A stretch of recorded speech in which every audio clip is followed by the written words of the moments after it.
¿Ya han ido a rotar ustedes a hospitales, no, chicos? ¿Sí? Sí. Ya. Yo pensé que alguno de ustedes podía haber sido mi estudiante. Yo soy la doctora Segarra y a partir de ahora yo les voy a dar la teoría de ginecología 3. ¿Ya?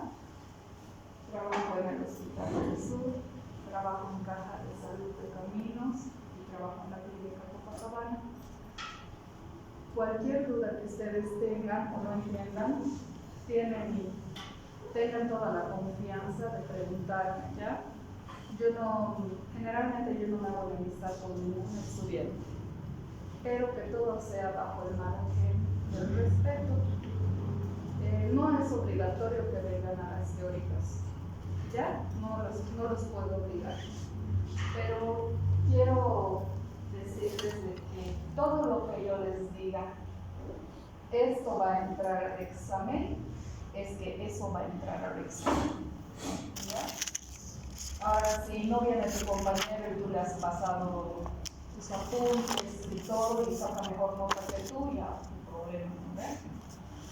O sea, es autoaprendizaje. El que quiere aprender, bien.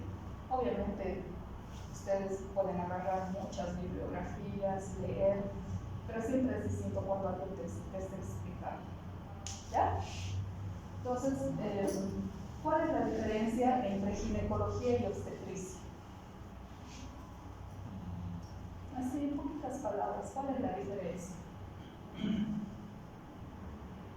La obstetricia, chicos, estudia a toda la mujer embarazada, ¿ya? Desde que empieza el embarazo hasta que termina el embarazo y el puerperio. Ahí incluye las hemorragias, o sea, que haya sido aborto, que haya sido un ectópico, que haya sido una enfermedad trofoblástica, ¿ya? Incluye a toda mujer en edad gestacional. ¿Y qué es ginecología? Es la rama de la medicina que estudia a la mujer en general, ¿ya? No solo a las pacientes embarazadas, es la rama que estudia a la mujer en general. ¿Cuáles son las consultas más comunes de ginecología en el consultorio externo? Sí, medicina general, medicina interna, ginecología, manejamos infección urinaria. Pero ¿qué es lo más común? Infecciones, ¿ya? Alteraciones en la menstruación, menopausia, climaterio. Entonces, estas son las patologías a grandes rasgos que abarcan la ginecología, ¿ya? ¿Por qué les han puesto como tema aparte historia clínica ginecológica? No es igual hacer la historia clínica de una paciente obstétrica que una paciente ginecológica. Pero en general, para cualquier tipo de paciente, ¿por qué es importante hacer la historia clínica? Es importante porque primero es un documento médico legal, ¿no? La historia clínica es lo que te va a abrir totalmente o lo que te va a salvar de cualquier proceso legal. Ahorita que ustedes son estudiantes, no pasa nada ya, pero en el momento que ustedes tengan que manejar pacientes, y no están muy lejos de hacerlo porque ya van a entrar al internado, desde ese momento la ley les cae a ustedes también. ¿Entienden? Hay grados de responsabilidad, que es el ginecólogo, hablando de ginecología, ¿no? Es el ginecólogo, el ayudante, el médico general, el interno, hasta los enfermeros, que no han anotado ese signo vital, que la interna no ha anotado ese antecedente de la paciente que era importante, y toditos están adentro. Entonces, ¿qué experiencias tenemos nosotros en el Hospital del Sur? Los internos imprimen la historia clínica y se han olvidado de cambiar la fecha 2019. Se han olvidado de cambiar la fecha 2020. Porque están acostumbrados a ver pura paciente obstétrica y piensan que es lo mismo. Y no es así. ¿Ya? Después, en algún momento de tu vida, ya sea como interno, ya sea como médico general, como especialista, tienes que hacer una historia clínica. Tienes que saber hacer una historia clínica. ¿Ya? Es fundamental que sepas. Para cualquier ramo, tienen que saber hacer las historias clínicas. Desde que tú ves a la paciente ingresar a tu consulta, tú ya te das cuenta si es una paciente que se te va a complicar, que es una paciente que está mal, o es una paciente que solamente está viniendo a hacer su control ginecológico. Desde que le tomas los signos vitales y tú le hablas y le dices, señora, ¿por qué está viniendo? Ustedes ya van a ver la fase de la señora. Te puedes decir, dame control anual. ¿Qué se hace en el control anual? Ecografía transvaginal, ecografía mamaria, papá Nicolau, lo común. Y tal vez sus laboratorios. ¿Ya? Es una paciente que te está diciendo, estoy con mucho dolor, es un dolor intenso, me no puedo caminar. Ya es algo que tú tienes que saber manejar en ese momento. ¿Se entiende? A eso se refiere el principal herramienta diagnóstica. Tú tienes que saber dirigir tu historia clínica. Obviamente no le vas a dar a la paciente por su lado, ¿no ve? A veces, señora, ¿y le duele su oído? Sí, eso también. ¿Qué más le molesta? No, perdí su espalda. Sí, eso también, ¿no ve? Entonces, eso no sirve porque te vas a fallar. Después, determinar los factores de riesgo. En la historia clínica, en la anamnesis, ustedes ya tienen que determinar si es una paciente que ha tenido diabetes, si es una paciente que es hipertensa, si es una paciente que ha tenido tuberculosis, chagas, o cualquier patología que pueda estar empeorando su motivo de consulta. ¿Listo? Es una relación médico-paciente. Si te cae mal tu médico, ¿qué haces? ¿Vuelves? No puedes. No puedes tratar mal a la paciente nunca, a ningún paciente. Pueden venir con toda la vergüenza del mundo a decir que está pasando esto y tú no puedes poner mala cara. Tampoco le puedes decir, ay señora, ¿por qué no se ha cuidado? ¿Por qué no se ha lavado? Nunca puedes hacer eso. Depende del trato que tú le des en tu primera consulta a esa paciente te va a volver a buscar. Por la confianza que has generado, por la relación médico-paciente. Si tú tratas mal a las personas, de por sí, o tratas mal a algún paciente, no va a volver ni ella ni sus familiares. Y gracias a esa paciente no vas a tener pacientes. ¿Puede ser o no? ¿No ve? Lo que vamos a abarcar en este tema es la anamnesis, todo lo que tenemos que ver en la historia clínica, ¿ya? Rapidito, anamnesis, examen físico, estamos hablando de la mujer, ¿no? Examen ginecológico y procedimientos complementarios.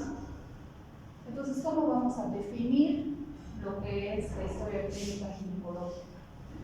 Se define como un documento médico-legal que tiene una narración ordenada, detallada de los acontecimientos presentes y pasados referidos a una persona. ¿Cómo tiene que ser? No puede ser como nos da la gana, ¿eh? O alguien primero se peina y luego se baña. No, ¿ve? O primero se pone su zapato y luego su media. No, ¿ve? Entonces tiene que ser ordenada y secuencial. Tiene que tener un orden específico de la historia clínica. No puede colocar motivo de consulta arriba, enfermedad actual abajo. No puede ser mezclado. ¿Listo? Tiene que ser confidencial. Por muy raro que les parezca el tema con el que está viviendo la paciente, tiene que ser confidencial. Nosotros no tenemos el derecho de ir a comentar con otra persona, a menos que sea para pedir una opinión clínica, una opinión diagnóstica, no para hacer chisme. Porque después la misma paciente se puede enterar por cualquier motivo y se va a sentir mal. ¿Ya? Tiene que ser integrada, inmediata. No puedes hacer ahorita toda la anamnesis y escribir después. Te vas a olvidar. ¿entienden? Se tiene que hacer ese momento personal.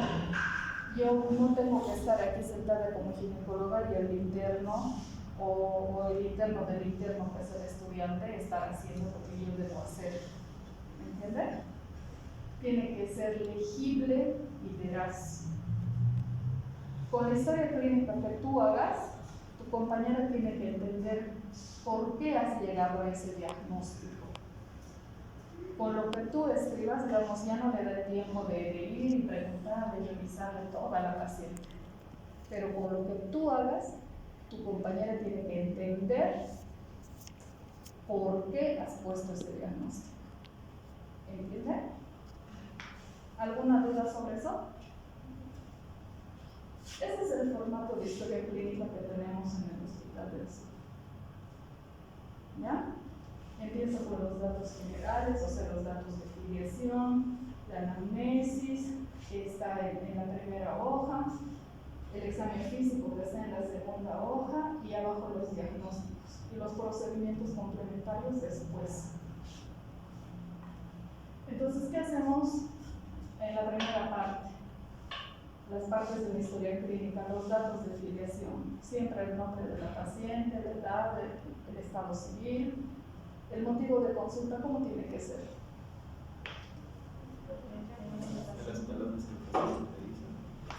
Ya. Sí, tiene que ser breve. Exacto, tiene que ser breve, puntual y tratar de especificar lo que dice el paciente. Si viene por dolor abdominal, pones pues solamente dolor abdominal, ¿no ven? Ya. Pueden seguir ese orden ya, si vienen por dolor. Orden cronológico y evolución, intensidad, frecuencia y acompañamiento. ¿En qué momento le duele más? ¿Cómo calma el dolor? ¿Con qué frecuencia? Si hay irradiación o no hay irradiación. ¿Alguna pregunta? Nada de esto ya saben, todo el tiempo les andan diciendo. En los antecedentes ginecológicos, ¿qué es importante que sepa? El número de gestas de la paciente, ¿no ve? El número de gestas, cuántos partos, cuántas cesáreas, cuántos abortos ha tenido esa paciente. Es importante saber la fecha de inicio de la menstruación, y si estamos hablando de una paciente que viene por síndrome climatérico, digamos, cuándo ha empezado o desde cuándo está con menopausia. Es importante saber cuándo se ha hecho su último papá Nicolau. Es importante saber si tiene alguna cirugía ginecológica. ¿Listo? ¿Alguna pregunta? Al preguntar cuándo ha iniciado su menstruación, tenemos que saber todo, ¿no? A qué edad, con qué frecuencia, cuántos días, si había dolor, no había dolor. Estamos hablando de una paciente ginecológica. Sobre eso no hay dudas, ¿no? Antecedentes patológicos. Tenemos que saber el grupo sanguíneo, tenemos que saber si tiene alergias a algo, tenemos que saber qué medicamentos se está utilizando en caso de que los esté utilizando, las enfermedades crónicas o agudas que recién esté cursando la paciente. ¿Por qué les digo eso? Cuando estamos entrando en la premenopausia, es el momento en donde hay un cambio metabólico y hormonal total en las mujeres. Es en ese momento que si no nos cuidamos con la dieta, el ejercicio y el estado emocional, podemos debutar con diabetes, presión alta, hipotiroidismo, obesidad. ¿Por qué? Porque es un momento donde es un cambio metabólico y hormonal terrible. ¿Ya? Algunas pacientes lo pasan bien y otras no. Y ese es un motivo de consulta bien frecuente en la consulta externa de ginecología. ¿Ya? También es importante los antecedentes de cirugías que haya tenido, especialmente por cirugías abdominales y pélvicas. Por ejemplo, es una paciente que ha venido por metrorragias, o sea, sangrados. Entonces tú tienes que saber, si te dice estoy sangrando mucho y tiene 46 años, ustedes saben que eso ya no es normal, ¿no? Entonces, ¿qué harían? Como médicos tratantes, ¿qué harían? ejemplo, que el Papa Nicolau no se tiene que hacer jamás con sangrados. Probablemente sí. Primero pedir un laboratorio, ¿no ve? Con tiempos de población, con todo. Luego una ecografía transvaginal. Digamos que la ecografía transvaginal te reporta que tiene miomas, la paciente miomas grandes. Y tu conducta médica es hacer una miomectomía o hacer una histerectomía. Entonces, para eso es importante preguntar qué tipo de cirugías ha tenido antes la señora. ¿Listo? Después, no patológicos, si la paciente fuma, si bebe bebidas alcohólicas, dónde trabaja y en general los hábitos. No es necesario que ustedes hagan un testamento, ¿no? De colocar vivienda con los 4 servicios básicos. Eso colocaron pues en una historia clínica pediátrica, ¿no? Que los niñitos vienen con diarrea, vienen con desnutrición, vienen con infecciones digestivas, pulmonares, en donde sí es importante saber el tipo de vivienda, ¿no? Porque ahí se contagian, ahí se inmunodeprimen. Pero en una historia clínica ginecológica, mientras más puntual hagas tu historia, es mejor. ¿Ya? En revisión por sistemas, por ejemplo, ¿qué hace? Si es una paciente que está viniendo por infección urinaria, en revisión por sistemas, ¿qué colocan en el aparato genitourinario?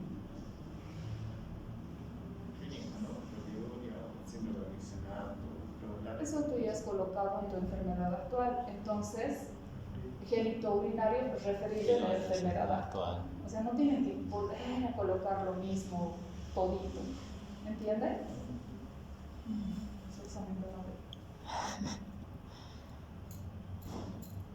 Vamos a pasar al examen físico. Esto es importante que sepan. Otro de los motivos de consulta en ginecología, en la consulta externa, es dolor de mamas. Doctora, al bañarme he sentido que tengo una bolita. Doctora, está saliendo líquido por mi pezón. Doctora, o simplemente me está doliendo los pechos. With the patient's arm raised, inspect the left axilla, noting any rash, infection, or unusual pigmentation. After the patient lowers her arm, support her left wrist with your left hand and ¿Aquí?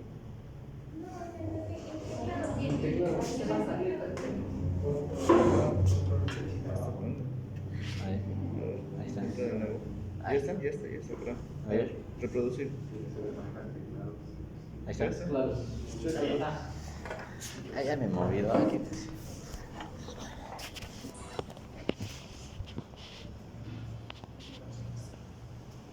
Entonces, ¿qué es lo primero que tenemos que hacer en la exploración mamaria?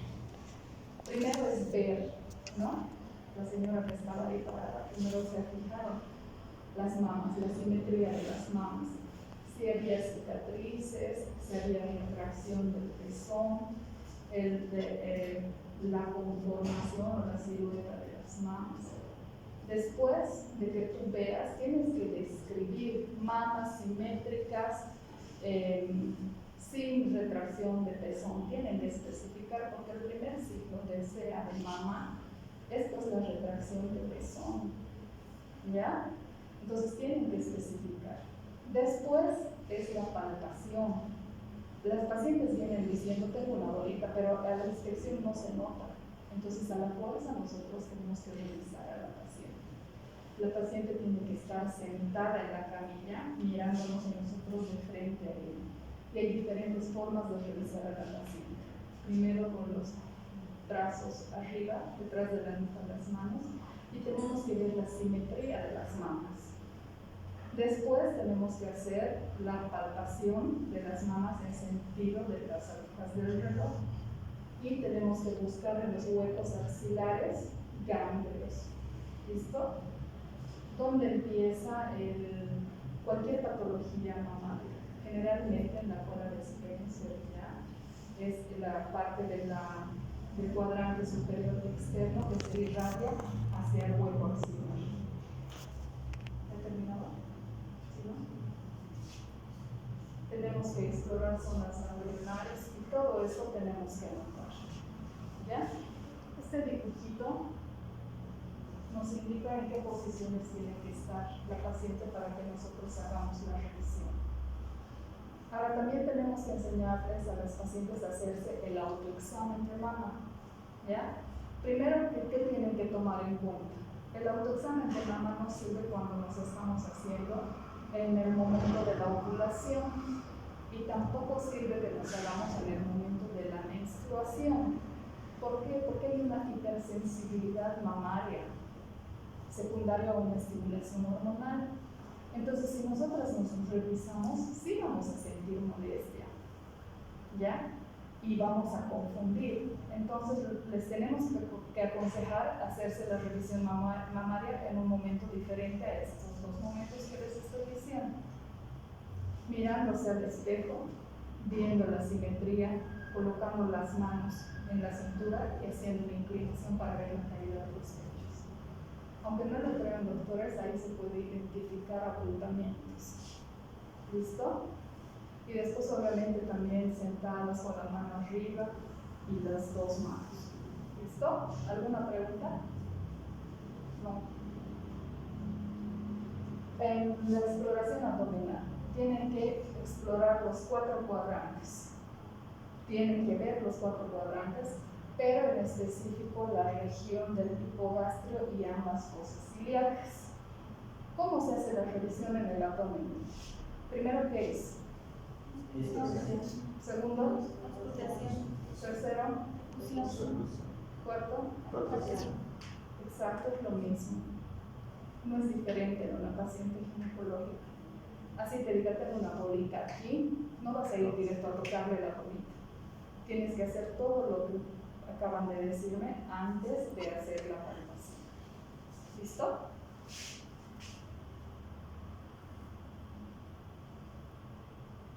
Ya. Para hacer la exploración ginecológica, chicos, no es decirle a la paciente de cámbiese, entre al baño, cámbiese. No. Tenemos que explicarles qué les vamos a hacer. Señora, la voy a revisar. ¿Está de acuerdo? Porque la paciente te puede decir no y punto. O no.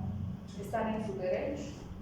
Hay pacientes, digamos, que van porque su menstruación es irregular y tú le preguntas, ¿su papá Nicolau cuándo se ha hecho? No es que no tengas relación, es que cuando tú estás haciendo una historia clínica ginecológica tienes que preguntar. Y si te dice nunca me he hecho, le tienes que ofrecer, ¿no? Le dices, y le hago ahora a su papá Nicolau, tiene que estar 48 horas sin haber tenido relaciones, no tiene que haberse aseado con jabón los genitales y no tiene que estar con nada de sangre. La paciente te puede decir, estoy con las 3 cosas que usted dice, pero no quiero que me hagan, me da vergüenza. Pero tienes que anotar en la historia clínica, paciente rechaza la realización de papá Nicolau. Toda la vida, el papá Nicolau, normal, y a sus 60 años cáncer. ¿Por qué? Les voy a explicar en un momento. Entonces, avisar a la paciente. Sería bueno hacer que su papá Nicolau está de acuerdo, se tiene que quitar la ropa y se va a echar en la cama, en la camilla, en esa posición de ditotomía o ginecológica. ¿Ya? La paciente te puede decir ya, o también te puede decir no, y tú tienes que respetar lo que la paciente te dice. Después se requiere que la paciente se coloque en posición ginecológica y la exploración debe realizarse siempre con guantes. Que estuviéramos rayados, ¿no? ¿Qué tienes que anotar? Tienes que anotar igual todo lo que ves. Pero no van a estar perdiendo el tiempo. A ver, piensan que porque una historia clínica está harto, mucha escritura, es una historia clínica mejor realizada. No, porque confunde más, hace aburrir la lectura y se hacen castigar los internos. tiene que ser puntual. No me vas a estar poniendo genitales propios de la mujer. ¿A quién estás revisando? ¿A un hombre? No, no, ¿eh? ¿Es correcto poner propios de la mujer? ¿No? ¿O sí? Vello púbico ginecoide. Vello púbico propio de la mujer. Yo pienso que eso está de más, porque estamos hablando de mujeres. ¿Okay? Estamos revisando una paciente ginecológica. Ahora, si tú ves una cicatriz, digamos, en un monte de Venus, en los labios mayores o labios menores, tienes que poner cicatriz en tercio medio del labio mayor derecho. Tienen que describir. Por ejemplo, ya hay dos lesiones, ¿no? Una por herpes y la otra por chancro. ¿Cómo describirían ustedes eso? Se evidencia lesión. Ustedes sí han llevado anatomía, ¿no sé? Entonces, no sean comunes, pues, y no coloquen se evidencia lesión en área genital. Los genitales tienen sus diferentes partes. Y entonces, cuando tú ves una lesión, trata de memorizar en tu mente, y si no sabes ese momento qué poner, ve la lesión y anda a buscar para que sepas describir la lesión. Por ejemplo, ¿cómo describirían esa lesión de arriba? Lesión circular de bordes nítidos, sobrelevantada, en el centro una pústula, puede ser una vesícula, compatible con, o sea, tú no estás diciendo es esto, o puede ser compatible con. Ahora, cuando estamos hablando de este tipo de lesiones de herpes, que es tan común, ¿cómo harían su descripción?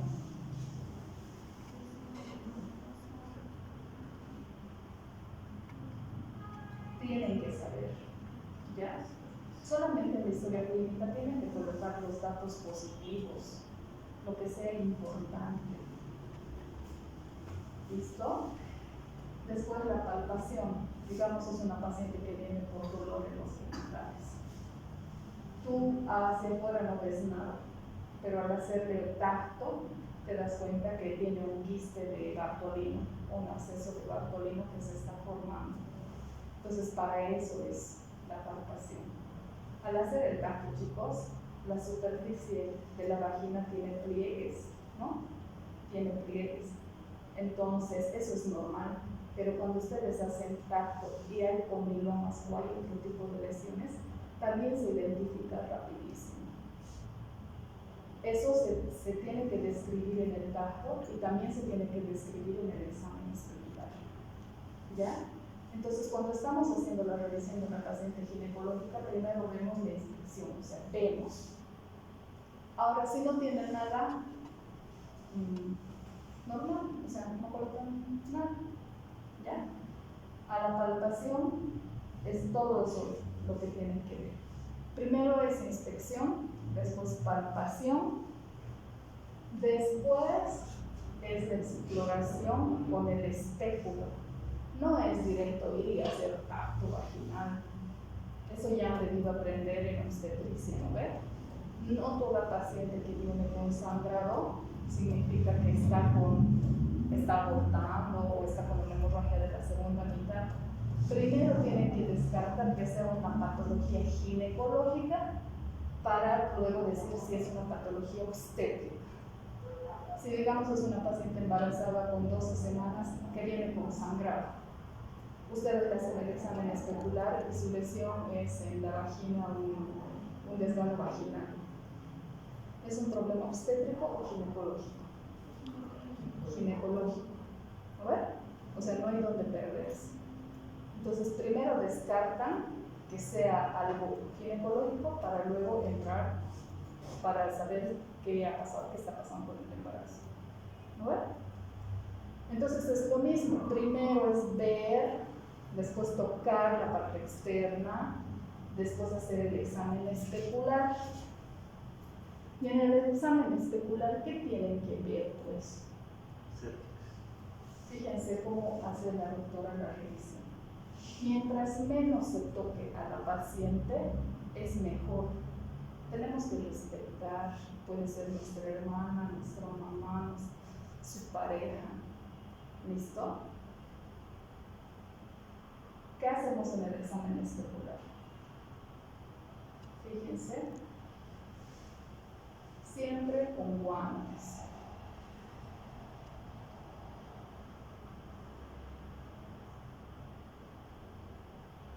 Por si acaso no está haciendo tacto vaginal para llegar a tocar el útero, nada, ya. Está revisando la parte externa, como les he dicho, la palpación. Después es el examen especular, pueden utilizar cualquiera de esos dos espéculos.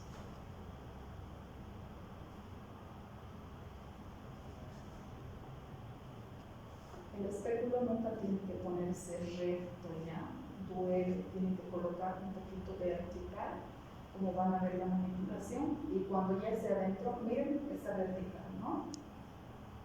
Y cuando ya está adentro, recién se lo vuelve recto.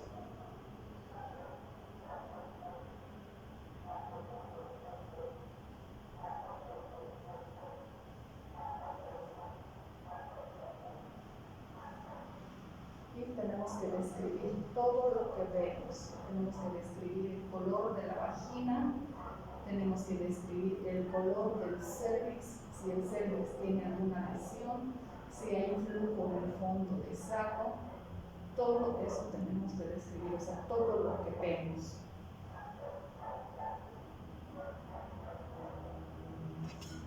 Si es por flujo, digamos, la paciente ya está en la posición ginecológica, está el espéculo, agarramos un hisopo y tomamos una muestra para cultivo y antibiograma. O directo para hacer el Papá Nicolau, o para hacer una biopsia, para hacer una colposcopía. ¿Listo? Cuando sean internos, chicos, al menos conmigo los internos que rotan, mis días son martes y sábado, hacen todo. Porque eso no hace menos. Tienen que hacer todo. Entonces, ¿alguna pregunta? Nada. Doctora, con respecto al espéculo, algunos doctores con este rotado suelen ponerle vaselina y algunos no, algunos agua, algunos dicen que no es bueno. No, ahí me crearon una cierta confusión. ¿Sabes? Es depende de cada médico. Yo no utilizo ni clorexidina, ni vaselina, ni nada. Supuestamente colocan la vaselina para que sea menos doloroso para la paciente, ¿no? Pero si tú tienes una buena técnica para colocar el espéculo, no tiene por qué dolerle. Y puede cambiar el resultado. Si lo que tú quieres es hacer un Papá Nicolau, puede cambiar. ¿Ya?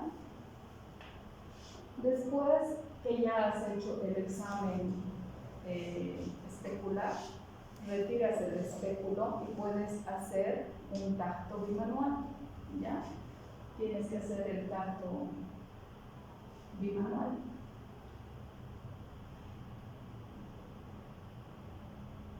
La paciente en posición ginecológica.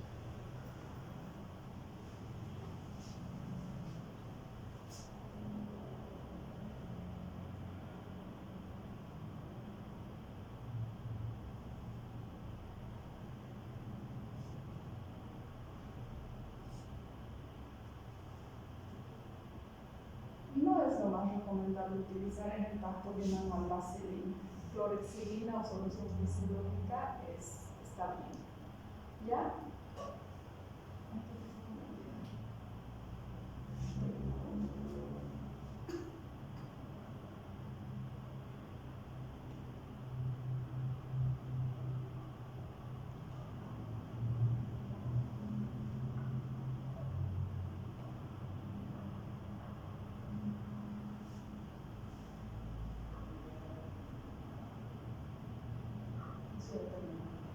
Entonces, ¿qué hacen en el tacto bimanual? Utilizan el dedo índice y el dedo medio que van a introducir en el canal vaginal y con la otra mano tiene que estar en el hipogástrico. Entonces ustedes más o menos ahí tienen que medir el tamaño del útero. ¿Cuánto mide un útero normal? Depende de la edad reproductiva de la paciente, ¿no? No mide igual de una pediátrica, de una adolescente, de una paciente en edad reproductiva, y tampoco mide igual en una paciente que está en menopausia.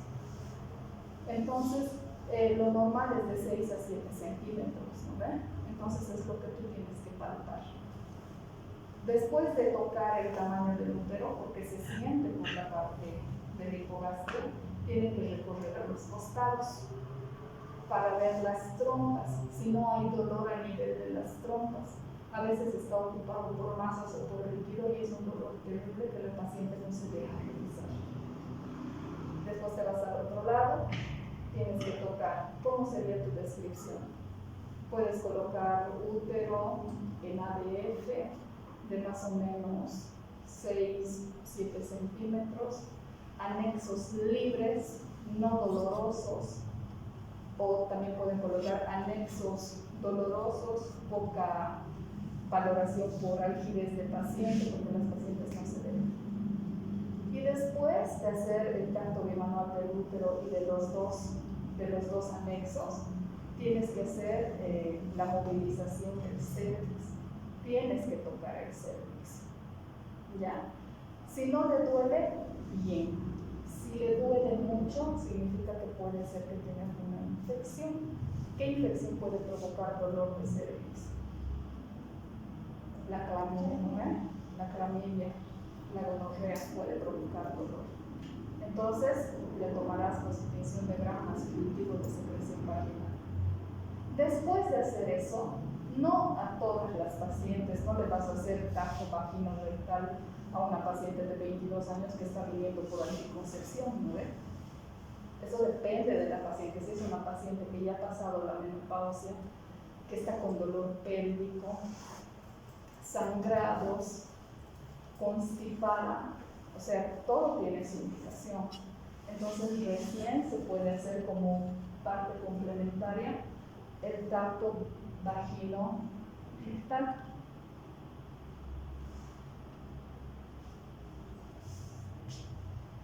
Aquí dice, se sospecha en alteraciones del tabique recto vaginal, cáncer ginecológico, se introduce el dedo en la vagina y el otro dedo y el dedo medio en el recto. Y ustedes tienen que describir qué tocan. Lo normal es que esté suave, ya, que los esfínteres, fíjense los dedos, que el esfínter del recto provoque pues compresión en el dedo y que adentro se toque suave. Pero cuando ya estamos hablando de una patología, un cáncer ginecológico, chicos, tienen una sensación de un papel acartonado, duro, que da ganas de sacar así tu mano. No se hacen todas las pacientes. Es en pacientes en donde ustedes estén sospechando algo más. ¿Listo? Ahora a veces puede que no sea acartonado, no sea duro, pero sea muy doloroso y tú toques una masa. No masa que venga del recto, ¿no? Una masa de la cavidad abdominal que esté empujando el recto. ¿Ya? Eso en cuanto al examen físico del expediente clínico. ¿Qué pruebas pueden pedir ustedes en un control ginecológico de rutina? Es una paciente que viene y te dice es un control ginecológico, doctora. Si ya ha iniciado vida sexual, lo primero que le tienes que pedir es un papá Nicolau o hacer el papá Nicolau. Pero es suficiente ahora el papá Nicolau, solamente el papá Nicolau. No, chicos, hay pacientes que vienen toda la vida con su papá Nicolau normal, y luego debutan con cáncer a los 50, 60 años. Tratemos de hacer las cosas correctamente. Ahora hay otro estudio que se llama captura híbrida más PCR. ¿Ya? ¿Qué es la captura híbrida? ¿Saben? El virus del papiloma humano es una infección de transmisión sexual, ¿no? Y hay dos tipos de serotipos. El que provoca el cáncer y el que provoca las lesiones genitales. El que provoca las lesiones genitales es el que te va a provocar la salida de condilomas, ¿no? Ya sea en la piel de los genitales o ya sea en la mucosa de la vagina o alrededor del cervix. Pero el que provoca cáncer puede ser el serotipo 16, 18, 31. Entonces la captura híbrida te dice si tienes o no tienes el virus del papiloma humano. Y el PCR te dice qué serotipo es. Si te dice es el serotipo que te va a provocar lesiones cutáneas, ya pues si no tienes lesiones cutáneas, ¿qué tienes que hacer a partir de ahora? Tener relaciones con preservativo, cuidándote, ¿no ves? Pero si ya, digamos, te sale uno que te provoca cáncer el 16 o el 18, depende de la edad reproductiva de la mujer para nuestra conducta. Si es una paciente que tiene 50 años, ¿qué le ofreces? Sí, yo lo haría igual, ¿no? Pues si es una paciente que no tiene, que si tiene 27 años. Acuérdense que antes no había todavía este estudio. Entonces, después de pedir la captura híbrida de PCR, tenemos que hacer una colposcopía y toma de biopsia. Solamente la biopsia es el estudio que te va a decir si tienes o no tienes cáncer o qué tipo de lesión tienes. El hecho de que tengas el serotipo que provoca el cáncer no te está diciendo que ahorita tienes cáncer. ¿Se entiende, no? Y antes utilizábamos la espátula al vacío para hacer el Papa Nicolau. Ya les he dicho los requisitos para hacer el Papa Nicolau. Antes utilizábamos la espátula al vacío, en donde teníamos que sacar 3 tipos de muestras, ¿verdad? La primera era el fondo de saco, la segunda alrededor del cervix y la tercera en la unión del isocervix y el endocervix. 3 muestras. La fijábamos y mandábamos. Ahora tenemos, por suerte, el cepillo del cinturraje, un cepillo endocervical, en donde esto es el orificio cervical externo y esto es el interno. Y la zona de transición es la unión del cervical interno con el externo, ¿no? Y es hasta ahí donde tenemos que llegar para tomar la muestra. Introducimos el cepillo, una vuelta de 180 grados y hacemos el barrido en el corte y mandamos. Fácil. Ahora, para hablar de protocolos, digamos, es largo, ¿verdad? ¿Hasta qué edad de una paciente se tiene que hacer el Papa Nicolau? 29. ¿Y a partir de cuándo? Toda mujer que ha iniciado su vida sexual, independientemente de su edad, al año ya tiene que hacerse sus Papa Nicolaus. Pero si no ha iniciado su vida sexual, no piensen que nunca se tiene que hacer, ¿ya? Se tiene que hacer a partir de los 25 años cada 2 años. ¿Listo? Ahora, ¿qué dice el protocolo? Si tú le haces a la paciente el Papa Nicolau y al mismo tiempo le haces la captura híbrida, te sale un Papa Nicolau normal y una captura híbrida negativa, a esta paciente le puedes hacer su próximo Papa Nicolau en 4 años, ya no cada año. Pero cuando hablemos, no sé si nos toca hablar de patología cervical, ya sea de cervix, ahí vamos a hablar. La colposcopía es el estudio que sigue, es para que nosotros veamos cómo está el cuello del útero y podemos utilizar diferentes tinciones, ¿ya? Generalmente utilizamos el vinagre de manzana o ácido hidrocloracético. ¿Listo? Entonces eso nos va a identificar áreas. ¿De qué color es el cervix? Tiene que ser un rosado pálido, ¿no? No blanco, un rosado pálido, es lo normal. Colocamos el vinagre de manzana y se pueden formar áreas acetoblancas. Y eso nos tiene que llamar la atención. Entonces es de ahí de donde tenemos que sacar la biopsia en caso de que tengamos que biopsiar. Podemos utilizar el Lugol. Cuando nosotros colocamos el Lugol, se supone que toda la vagina se tiene que pintar de un color café oscuro. Eso es normal. Pero si hay áreas que no se pintan, eso no es normal. ¿Ya?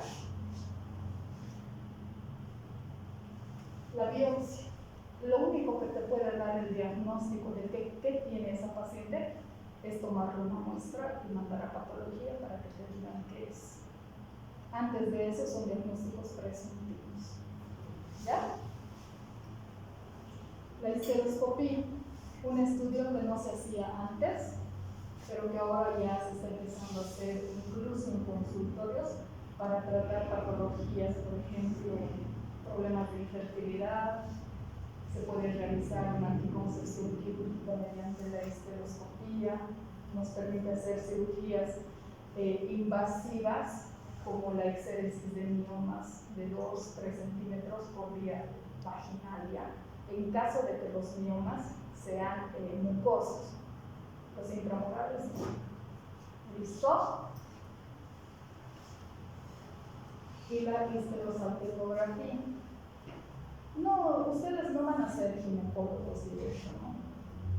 Pero si tienen idea de qué estudios se le puede pedir a la paciente y para qué sirve ese estudio, le ayudan mucho a la paciente, o no. A veces hay pacientes que vienen y te dicen, no sé por qué me han pedido, no le he entendido. Y si tú como médico tampoco sabes, qué vergüenza, ¿no? ¿Para qué sirve la histerosalpingografía? Hay pacientes que vienen con problemas de fertilidad, ¿ya? Entonces se les hace un perfil hormonal, se les hace un espermiograma, a veces se comete el error de directo provocar estimulación ovárica y la paciente nunca logra embarazarse. Entonces, ¿qué falta? Hay que hacer completo el estudio en una paciente que viene por fertilidad. Entonces, un estudio básico es la histerosalpingografía, que consiste en colocar o inyectar por el endocervix, exocervix, una tinción, una coloración, ya un líquido que tiene que recorrer por todo el cuerpo del útero. Fíjense, se está colocando y tiene que recorrer por todo el cuerpo del útero. Y después se toman placas o se sacan fotos. Y se tiene que ver cómo todo el líquido, todo el líquido teñido ha pasado hasta por las trompas. Y el resultado de esta paciente es que esta trompa está permeable y esta trompa se obstruye. ¿Se entiende? Para eso es la histerosalpingografía, para ver la permeabilidad de las trompas. ¿Qué pregunta tienen, chicos? ¿Nada? Doctora, básicamente, ¿qué consiste la captura híbrida? Vaya. ¿Qué se necesita para eso? La captura híbrida se toma como se toma el Papá Nicolau, pero no, por ejemplo, yo trabajo con la Bimet, ¿ya? Hay pacientes que no tienen prenera, les corto. Hay pacientes que no tienen mucho dinero, ¿no? Ya hay laboratorios a donde yo les digo, solicito identificación de serotipos para HPV maligno. Y ellos les toman la muestra y ya me mandan todos los serotipos, negativo, negativo, negativo, todo. Pero yo trabajo con la BIMED cuando los pacientes tienen menos economía y van y le entregan un frasquito, le entregan un porta y le entregan un cepillo endocervical. Entonces la muestra se le toma igual que el Papá Nicolau. ¿Listo? La muestra se toma igual que el Papá Nicolau, los requisitos son los mismos, que no tenga relaciones 48 a 72 horas, que no esté con nada de sangrado y que no se haya hecho aseo genital con jabón. Puede hacerse con agua, pero no con jabón. ¿Listo? Entonces devuelvo la muestra, esta muestra no se tiene que fijar con el spray, la muestra se la tiene que mandar así y te devuelven en 21 días. A diferencia, ¿no?, de los laboratorios que te entregan en 3 días, ellos en 21. Pero no es difícil hacer.